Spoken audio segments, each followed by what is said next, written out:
outside a big red 1930s dairy barn. It's not used as a dairy barn today, but let's step inside and see a little bit about what it was like in the past and learn a little bit about what it's like today on a dairy farm. This barn at Farmamerica is considered a stall barn or a stanchion barn because each cow has her own stanchion to hang out in prior to and during milking. This barn would have held about 20 milking cows at a time, and while inside, each cow would have access to nutritious food and an automated water bowl. When a cow was done being milked, she would go back outside to graze. A long time ago, they used to milk their cows by hand. Cows have 4 teats, and they would have pulled all 4 teats to get milk from those until the cow was dry, and then she would be on her way. Then some automation came along, and they developed this milker that would automatically do the milking for you, so you didn't have to do it by hand. And that milk would then be pumped into here, and you could take this and dump it, and then move on to the next cow. Things have changed a lot since these days, though. Let's take a quick peek at how things look today in a dairy barn. So here we are in the milking parlor at Dutch Hollow Farm. You can see that the cows have all come in. This is what we call a pedometer. This tag is attached on every single cow's leg. It communicates with an antenna, so we can track all of the data that these cows have and make sure that we can, first of all, know how much milk they're making, but also know that our cows are doing well.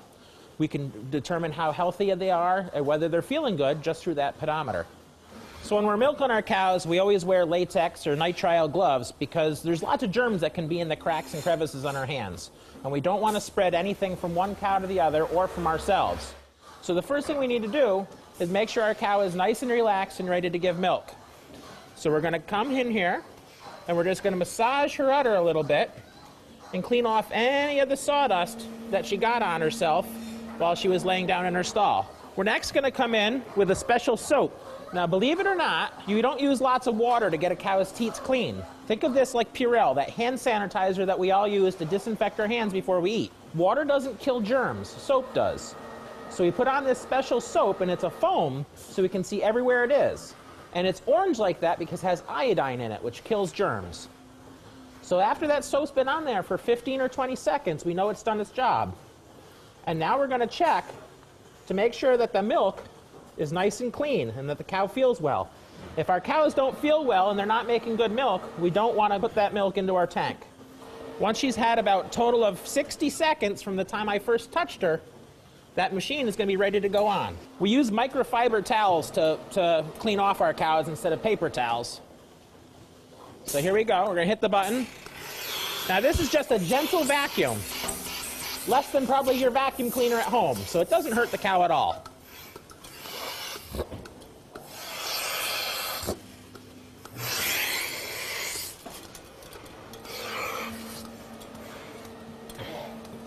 So after we put the milking machine on, we should see the milk coming out right away. And as we can look up on the keypad, we can already see that she gave half a pound of milk already. The milk's going to come out of our cow, through the milk hose, and down into a stainless steel line where it's going to go to our milk tank and be cooled down. This entire process is only going to take about 4.5 to 5 minutes for this cow to get milked. Now our cows here get milked 3 times a day. So by looking right up on here and pushing 2 buttons, I can tell you that the computer expects that she's going to make 16.2 pounds of milk this session, which is about 2 gallons. So she's probably making 6 gallons of milk a day. So for those of you that don't know, there's about 8.6 pounds of milk for every gallon. Our entire farm, if you averaged it out, every cow on this farm makes between 7 and 8 gallons of milk a day. Our computer knows when our cow is almost done milking. It doesn't try to suck every last drop of milk out of her. It doesn't want to over milk her. So once she makes less than a half a pound of milk in 30 seconds, the machine comes off all by itself. So the machine decided she was done. So now that she's done, the opening at the end of her teat is all nice and relaxed. And we don't want bacteria to get up in there and harm her. So until that muscle tightens back up, we're going to put on a special lotion that's going to protect her. Now once again, that has iodine in it, which will kill any germs, but it's nice and slippery but sticky like a lotion, So it keeps her skin soft so it doesn't get brittle and hard. Once the rest of her friends are done milking, they'll all leave together and go back to the barn. So after the milk comes out of the cows and goes through the pipeline, it comes into here, which is our milk house. And inside this giant steel tank is all the milk coming out of the cows. We want to get that milk as cold as possible, as fast as possible. So from here, the milk is going to get pumped through these pipelines and through what we call a chiller. So as the milk is coming out of the tank and brought over to, or pushed over to the tanks, it first has to go through a filter. This filter will not let anything solid through. And every last drop of milk has to pass through a filter just like this before it can get into our milk tank. So this tank right here is where we're currently milking into. It was empty when we started, and the temperatures inside that tank is down at 57 degrees. So that milk is being cooled as it goes in. If we look at the tank from this morning's milking, and we look at the temperature gauge on it, we can see that this milk is actually at a nice cool 37 degrees. We keep the milk cold here on the farm until it gets picked up by the milk truck to go to where it's going to be processed into the dairy products.